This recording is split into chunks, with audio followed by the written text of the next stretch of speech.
Welcome back, everyone. In this video, you're gonna watch something absolutely disturbing. You're gonna see an officer throw a 70-year-old man to the ground, basically knock him out, all because he doesn't want to sign a ticket. This is the Shots Fired podcast. I'm Mark Relich, and this is Kyle Schober. Before we break down this crazy video, let's hear a word from today's sponsor.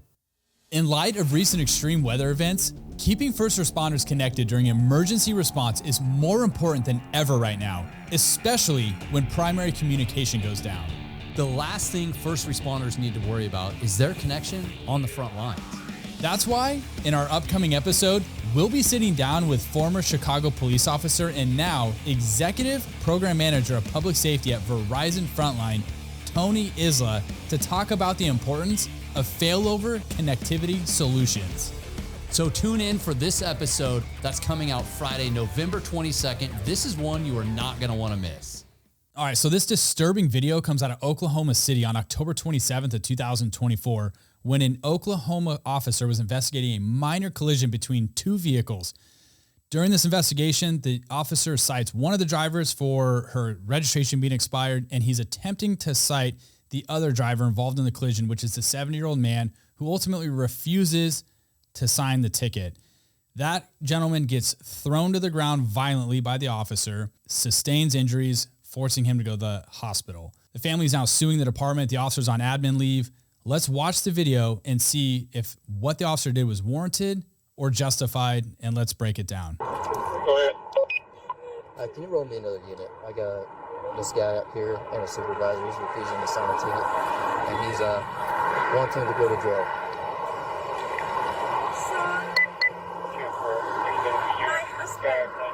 We stay here waiting for go to here. We not U-turn. Okay, Waiting to it doesn't go matter about a U-turn or whatever. That lane, And I heard, she hit us. I understand that, but you're not. You see where that car's at? Whenever you enter that area, that's what you're supposed to do. You're not supposed to leave any space at all. You're not supposed to leave any space at all. You see that two car? Yeah, that's what you're supposed to do. I am the The way car. where I'm the your top vehicle car. was located, your Top vehicle car. is not like that. Sit up. No. You sit up. Get on the ground. No. See, sir. No. Cho anh em lần. Anh có anh lại. I need the ambulance. Yeah, I'm gonna call an ambulance. Look at his face. 112 Hefner, roll me fire and then send a supervisor.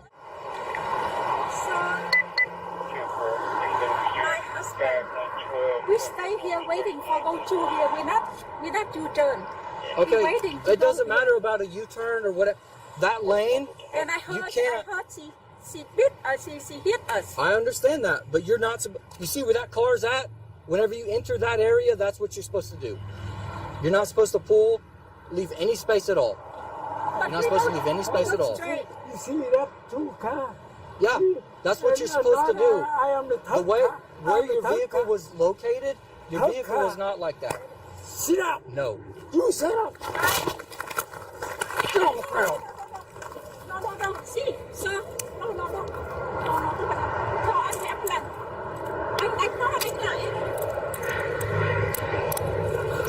I need the ambulance. Yeah, I'm gonna call an ambulance. Look at his face. 112 Hefner, roll me fire and then send a supervisor. All right, so it's rare that we say this, but this video actually really angers me. I don't like the fact that this happened. It should never have happened. And this poor man just got thrown to the ground and appears to be knocked out. I do want to start by saying this officer is on administrative leave, and the Oklahoma City their district attorney is actively reviewing the case. This is so hard to watch and disturbing. Kyle, what's your thoughts on this?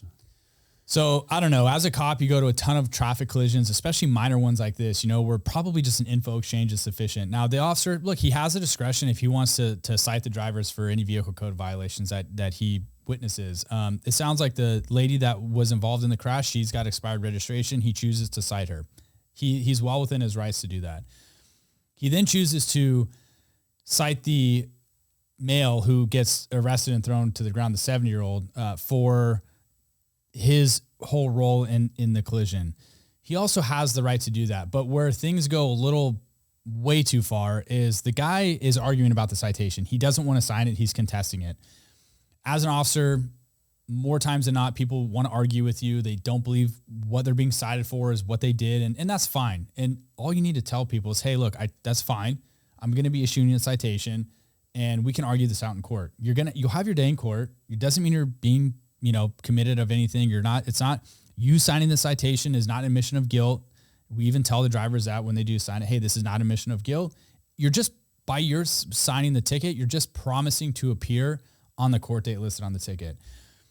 Now, maybe the 7-year-old guy didn't understand that. He's got a slightly language barrier, but it appears to me just watching the video, he's somebody of that's his culture. And the way that he's talking to the officer, the way at the end where he taps him on the chest and he tells him to shut up, that to me is a cultural thing for him.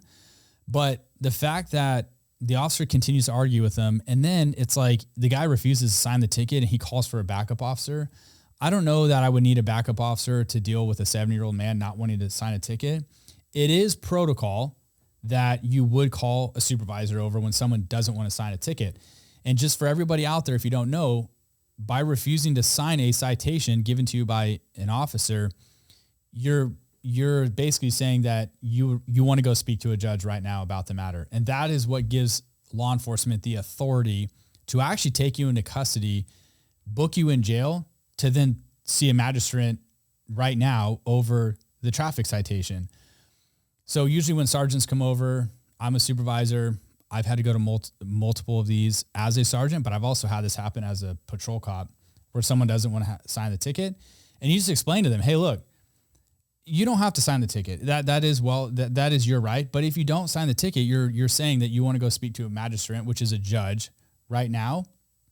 And the protocol would be to book them in jail and go that route. I've never had somebody that I can recall not sign the ticket after you explain that to them. In this case, the old guy doesn't want to sign the ticket. Well, I don't know. I mean, there's letter of the law and spirit of the law. And if I'm presented with this situation where this old man doesn't want to sign the ticket, so what? I mean, use spirit of the law. Mail him the ticket later if you want. Who cares? I am most certainly not going to freaking arrest this guy because he doesn't want to sign the ticket. I'm not doing that. And it's sad to see that cops can't use their better judgment to recognize that this guy is old. He's got a cult. He's probably acting like that because of his culture. There's just so many things that don't add up with why you would throw that guy to the ground. And then I think what set the cop off was he literally he taps him on the shirt. Okay, I guess you could call that assault on a peace officer by law. And then he tells him to shut up. And clearly that's what set the cop off. And he grabs that guy and he throws him to the ground. It looks like he whacks his head. His wife is standing there. She is telling the officer, hey, he hit his head, call medics. And he's like, yeah, I'll call medics. But the fact that triggered him to do that, I mean, that's disgusting to me. I got pissed off when I watched it. We posted this little video on our Instagram. There's a ton of comments on there that support what we think. And I go back to, I look at that guy and I'm like, dude, what if that was my grandfather? I'm furious enough, but if that were my own grandfather or even my dad, I would be absolutely livid. Yeah, that guy is about as old as my dad, and that would make me really pissed. And you're right, there is a form of a language barrier. There's a cultural aspect to this, and he's not understanding. And I think if you have just a normal frame of mind where you process the people you're talking to, you can recognize he's confused. He's not understanding why he's getting a ticket. He's saying his wife was hitting him, which it may be, hey, turn around, go this way. It could have been a distraction is what he's saying. Maybe he made the U-turn. It was confusing. And he's obviously not understanding why he's getting a ticket. So explain that. There is a different side to that, though. When we would take our traffic investigations, we never provided or issued citations at that point because of situations like this. People are upset. They're confused. They're irritated. They don't know what's happening. They've never been in a car accident. It's traumatic. They're trying to process, where's my car getting towed? How do I get out of here? And then you issue them a citation. That's too much. That's like the icing or the cherry on top. That's too much for people. So generally, if I took an accident report, I would rarely ever cite them. But the ones that I did cite, they always got that in the mail. It's to prevent incidents like this. Yeah. It's called an accident for a reason. It's an accident. It's not called an intentional. Yeah. Right. If it's intentional, then it's a crime. People fail to understand that. Right. And when you're on scene of crashes, like people are upset, like you said, I always tell people, I'm like, it's all good. Like it's a traffic accident for a reason. Now, even when he grabbed his arm, the 70-year-old man like hit his chest. I take that as like a cultural thing. Like he was probably physically abusive or disciplined like that with his kids. Cause you could tell he's like very rigid, and then he hits him. And that's like his culture of saying like, hey, stop talking. Like I'm trying to talk to you. Like don't disrespect me, because those cultures, the most elderly person is the most respected. And in this case, he probably felt he wasn't being respected. And then to throw him to the ground, to me, it looked like he was knocked out cold. yeah, he wasn't the way moving. his arms were bent. There's no reason to have even grabbed his arm and thrown him to the ground. Yeah, I totally agree. And going back, like if you think that somebody shouldn't be driving, let's say the officer thought he's too, his cognitive levels are not good enough to be driving a vehicle.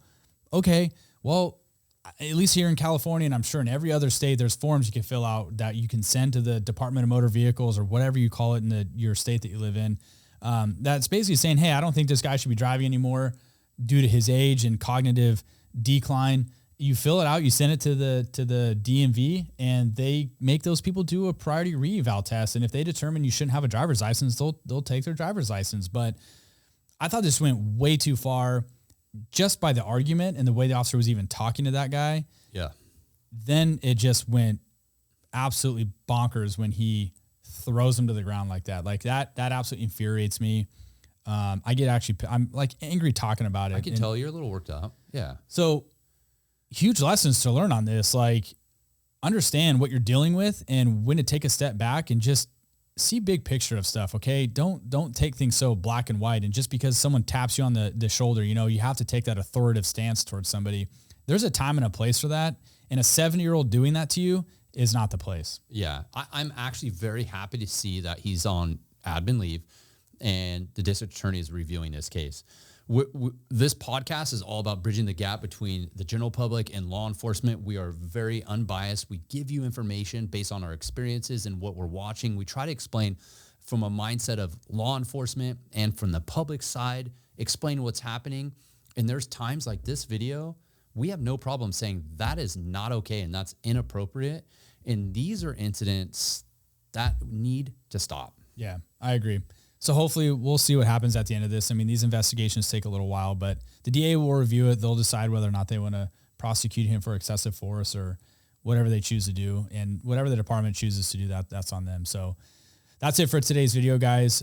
Again, these are all learning points. Watch these videos, take training points from them. And if you're ever involved in situations or circumstances like this, think back to these things and ask yourself, what would you do? And hopefully, in the end of the day, if you are, then hopefully you make a better decision. So that's it. Be safe, stay smart, and we'll catch you guys on the next video. See ya.